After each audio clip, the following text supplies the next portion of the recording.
2 Samuel, chapitre 20. Il se trouvait là un méchant homme, nommé Shéba, fils de Bichri, benjamite. Il sonna de la trompette, et dit, point de part pour nous avec David, point d'héritage pour nous avec le fils d'Isaïe. Chacun à sa tente, Israël. Et tous les hommes d'Israël s'éloignèrent de David, et suivirent Shéba, fils de Bichri. Mais les hommes de Juda restèrent fidèles à leur roi, et l'accompagnèrent depuis le Jourdain jusqu'à Jérusalem. David rentra dans sa maison à Jérusalem. Le roi prit les 10 concubines qu'il avait laissées pour garder la maison, et il les mit dans un lieu où elles étaient séquestrées. Il pourvut à leur entretien, mais il n'alla point vers elles. Et elles furent enfermées jusqu'au jour de leur mort, vivant dans un état de veuvage. Le roi dit à Amasa, convoque-moi d'ici à 3 jours les hommes de Juda, et toi, sois ici présent. Amasa partit pour convoquer Juda, mais il tarda au-delà du temps que le roi avait fixé.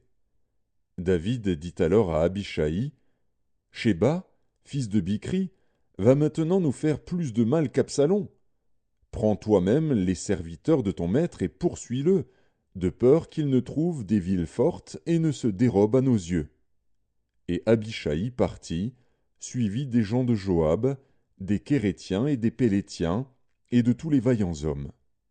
Ils sortirent de Jérusalem, afin de poursuivre Shéba, fils de Bichri. Lorsqu'ils furent près de la grande pierre qui est à Gabaon, Amasa arriva devant eux. Joab était ceint d'une épée par-dessus les habits dont il était revêtu. Elle était attachée à ses reins dans le fourreau, d'où elle glissa, comme Joab s'avançait.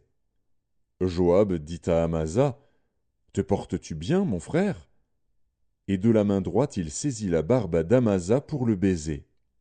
Amasa ne prit point garde à l'épée qui était dans la main de Joab. Et Joab l'en frappa au ventre et répandit ses entrailles à terre, sans lui porter un second coup. Et Amasa mourut. Joab et son frère Abishai marchèrent à la poursuite de Shéba, fils de Bichri.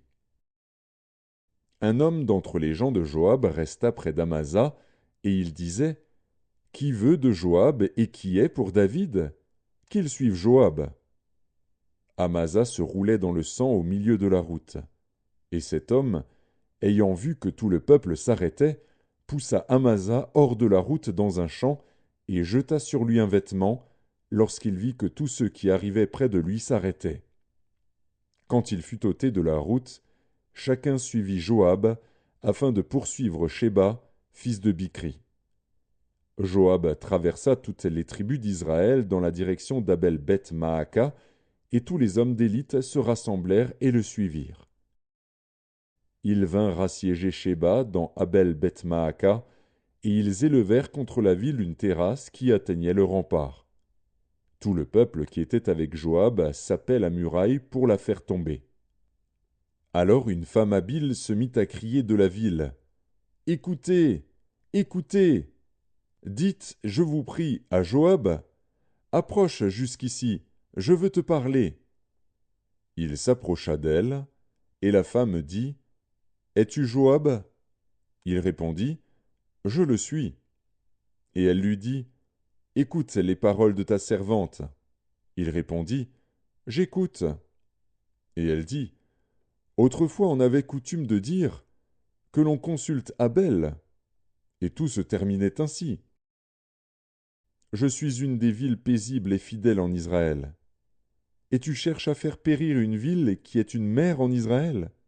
Pourquoi détruirais-tu l'héritage de l'Éternel? Joab répondit, loin, loin de moi la pensée de détruire et de ruiner. La chose n'est pas ainsi. Mais un homme de la montagne d'Éphraïm, nommé Shéba, fils de Bichri, a levé la main contre le roi David. Livrez-le, lui seul, et je m'éloignerai de la ville. La femme dit à Joab, voici, sa tête te sera jetée par la muraille. Et la femme alla vers tout le peuple avec sagesse. Et ils coupèrent la tête à Shéba, fils de Bichri, et la jetèrent à Joab. Joab sonna de la trompette. On se dispersa loin de la ville, et chacun s'en alla dans sa tente. Et Joab retourna à Jérusalem, vers le roi. Joab commandait toute l'armée d'Israël. Benaja, fils de Jéhojada, était à la tête des Kérétiens et des Pélétiens. Adoram était préposé aux impôts. Josaphat, fils d'Achilude, était archiviste. Shéja était secrétaire. Tsadok et Abiatar étaient sacrificateurs. Et Hira de Jaïr était ministre d'État de David.